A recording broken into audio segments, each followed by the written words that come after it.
আজকে তোমাদের শোনাবো সত্যজিৎ রায়ের লেখা অন্যতম ছোট গল্প নিধিরামের ইচ্ছা পূরণ। কোনো মানুষই তার নিজের অবস্থা সম্পর্কে 16 আনা সন্তুষ্ট বোধ করে না। কোনো না কোনো ব্যাপারে একটা খুঁতখুঁতেমির ভাব প্রায় সবার মধ্যেই থাকে। রাম ভাবে তার শরীরে আরো মাংস হলো না কেন, হাড়গুলো বড্ড বেশি বেরিয়ে থাকে।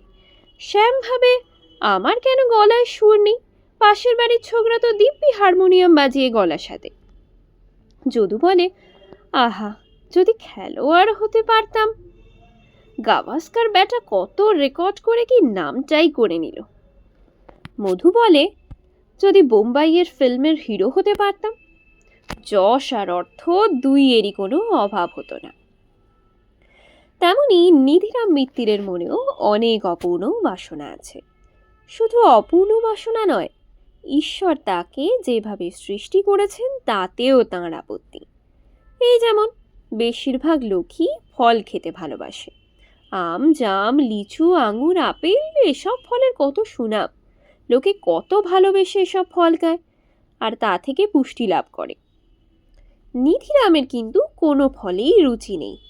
বিধাতা তাকে এমন বেয়ারাভাবে সৃষ্টি করলেন কেন? তারপর নিধিরাম নিজের চেহারা সম্পর্কেও সন্তুষ্ট নয়।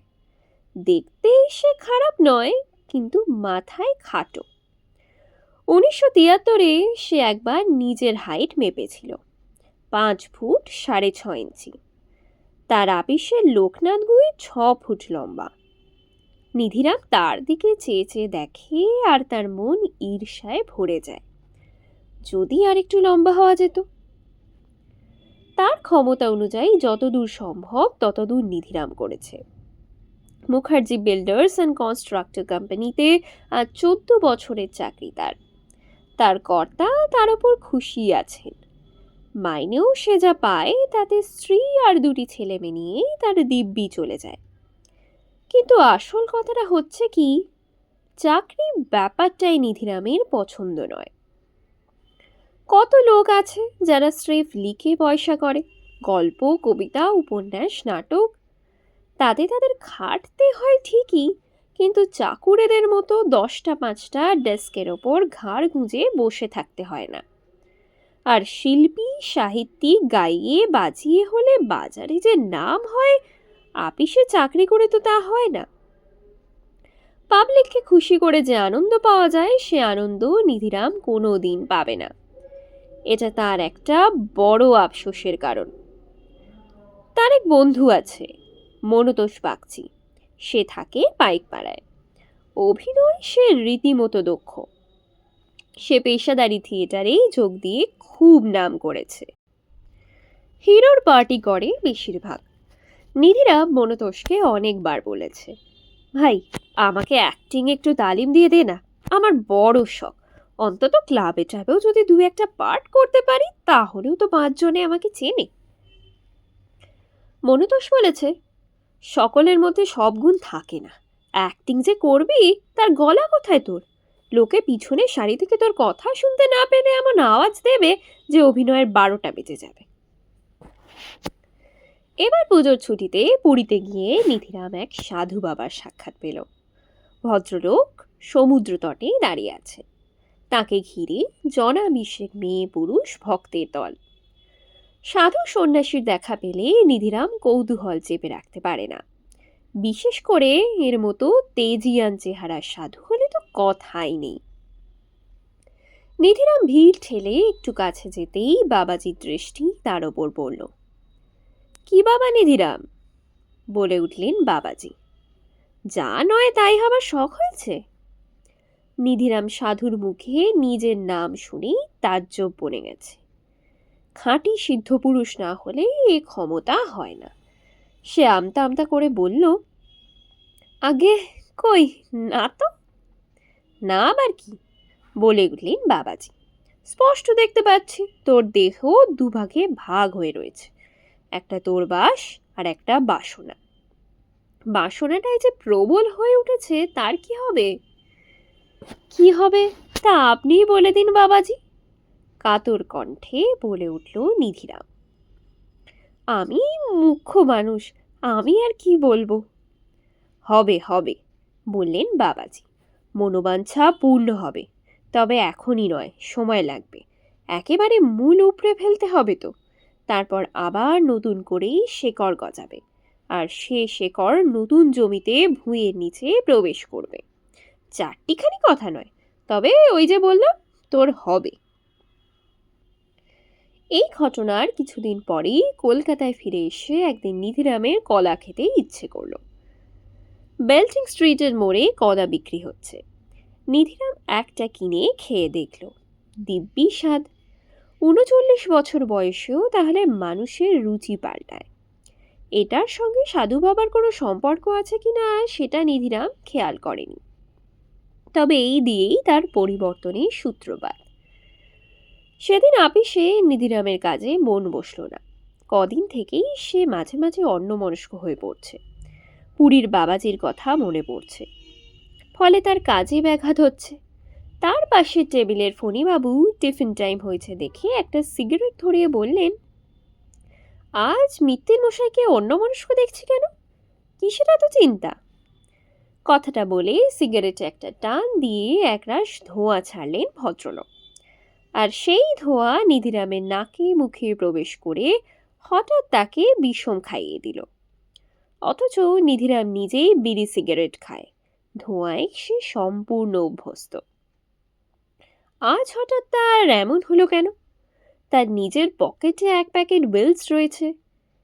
খেয়াল হলো সে 11টার সময় চায়ের পর সে সিগারেট ধরায়নি। এটা নিয়মের একটা বিরাট ব্যতিক্রম। এখানেও তার একটা বড় পরিবর্তন সে লক্ষ্য করল। এই নিয়ে সে ফণিবাবুকে কিছু বলল না। এরপর থেকে নিধিরামের নানা রকম দ্রুত পরিবর্তন হতে লাগলো। সে লুঙ্গি ছেড়ে ধুতি, আমিষ ছেড়ে নিরামিষ, অ্যালোপ্যাথি ছেড়ে হোমিওপ্যাথি ধরল। মাথার টেরি বাঁ দিক থেকে ডান দিকে নিয়ে এলো। তার গোঁফ ছিল না, এখন একটি সরু গোঁফ গজালো। মাথার চুলটা বেড়ে গিয়ে ঘাড় অব্দি ঝুলে এলো। এর মধ্যে এক শনিবার নিধিরাম গিন্নিকে নিয়ে মর্যাদা নাটক দেখতে গেল রংমহলে। হিরোর পার্টি ছিল বন্ধু মনতোষ বাগচি। নিধিরাম বুঝল তার বন্ধুর অভিনয় ক্ষমতা। দর্শককে সে ধরে রাখে হাতের মুঠোর মধ্যে। দর্শকও বারবার করধ্বনি করে তাদের তারিফ জানিয়ে দেয় নায়ককে। নিধিরামের আবার নতুন করে ইচ্ছা জাগলো অভিনেতা হবার। নাটকের শেষে ব্যাকস্টেজে গিয়ে সে বন্ধুর অভিনয়ের প্রশংসা করে এলো মুক্ত কণ্ঠে, আর নিজের আফসোসটা জানিয়ে এলো। মরদোস তাকে পিঠ চাপড়ে বলে দিল, সুখে থাকতে ভূতে কিলোয়, তাই না? থিয়েটারে কি, আজ আছি কাল নেই, তোদের চাকরিতে ঢের বেশি নিরাপত্তা। নিধিরাম ম্যাটিনিতে গিয়েছিল নাটক দেখতে। ফেরার পথে কলেজ স্ট্রিট থেকে কিছু নাটকের বই কিনে নিল।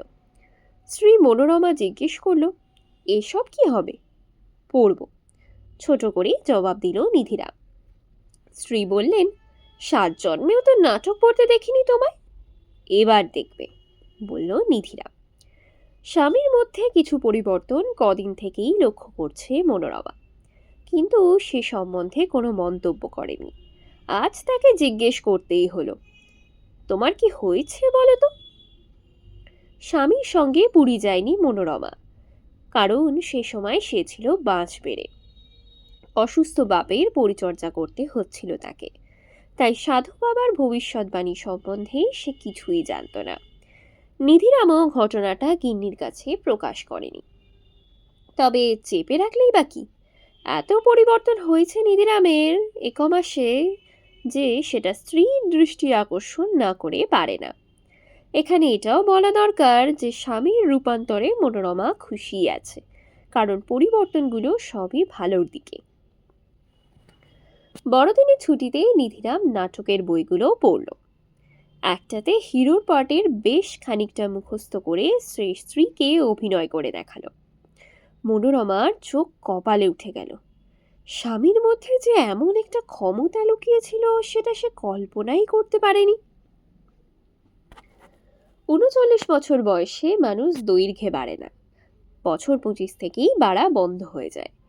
কিন্তু শর্ট পাঞ্জাবির হাতাগুলো খাটো মনে হচ্ছে দেখে নিধিরাম নতুন করে হাইট ভেবে দেখল এবার হলো 5 ফুট 9 ইঞ্চি। এই তাজ্জব ঘটনাও নিধিরাম কারুর কাছে প্রকাশ করল না, তবে গিন্নিকে বলতেই হলো। আর নতুন মাপের কিছু জামা তৈরি করতে খরচও হয়ে গেল কিছু। ঘটনাটা এতই অস্বাভাবিক আর নিধিরামের পক্ষে এতই আনন্দের যে খরচটা সে গ্রাহ্যই করল না। তার শুধু যে হাইট বেড়েছে তা নয়, গায়ের রঙও বেশ কিছুটা পরিষ্কার হয়েছে, আর শরীরে বল হয়েছে আগের চেয়ে অনেকটা বেশি। একদিন নিধিরাম অফিস থেকে ফিরে শোবার ঘরের আলমারির বড় আয়নাটার সামনে দাঁড়িয়ে বেশ কিছুক্ষণ নিজের চেহারার দিকে দেখে মনে মনে একটা ব্যাপার স্থির করে ফেলল। শ্যামবাজারে থিয়েটার পাড়াতে একবার যাওয়া দরকার। সম্রাট অপেরা কোম্পানিতে যে হিরোর পার্ট করত সেই মলয় কুমার সম্প্রতি থিয়েটার ছেড়ে দিয়েছে। সম্রাটের ম্যানেজারের সঙ্গে একবার দেখা করা দরকার। যেমন কথা তেমন কাজ। ম্যানেজার প্রিয়নাথ সাহার সঙ্গে দেখা করল নিধিরাম। অভিজ্ঞতা কি জিজ্ঞেস করলেন ম্যানেজার মশাই। একেবারে নেই, অকপটে স্বীকার করল নিধিরাম। তবে অভিনয় করে দেখিয়ে দিতে পারি। আপনাদের প্রতিধ্বনি নাটকে মলয় কুমার যে পার্টটা করেছিল সেটা আমার মুখস্থ আছে। বটে? প্রিয়নাথ বাবু এবার অখিলবাবু বলে একটা হাঁক দিলেন। একটি টাক মাথা পৌর ভদ্রলোক পর্দা ফাঁক করে ঘরে ঢুকলেন। আমার ডাকছিলেন? হ্যাঁ, বললেন প্রিয়নাথ বাবু। একে একবার বাজিয়ে দেখুন তো। ইনি বলছেন মলয়ের পরটা নাকি এর মুখস্থ। দেখুন তো একে দিয়ে কাজ চলে কিনা। বেশিক্ষণ পরীক্ষা করতে হলো না। মিনিট 15 মধ্যেই নিধিরাম বুঝিয়ে দিল যে সে মলয় কুমারের চেয়ে কম তো নয়, বরং অনেক ব্যাপারে তার চেয়েও বেশি দক্ষ। 1 জানুয়ারি নিধিরাম চাকরিতে ইস্তফা দিয়ে সম্রাট অপেরায় যোগ দিল। মাইনে শুরুতেই 2500।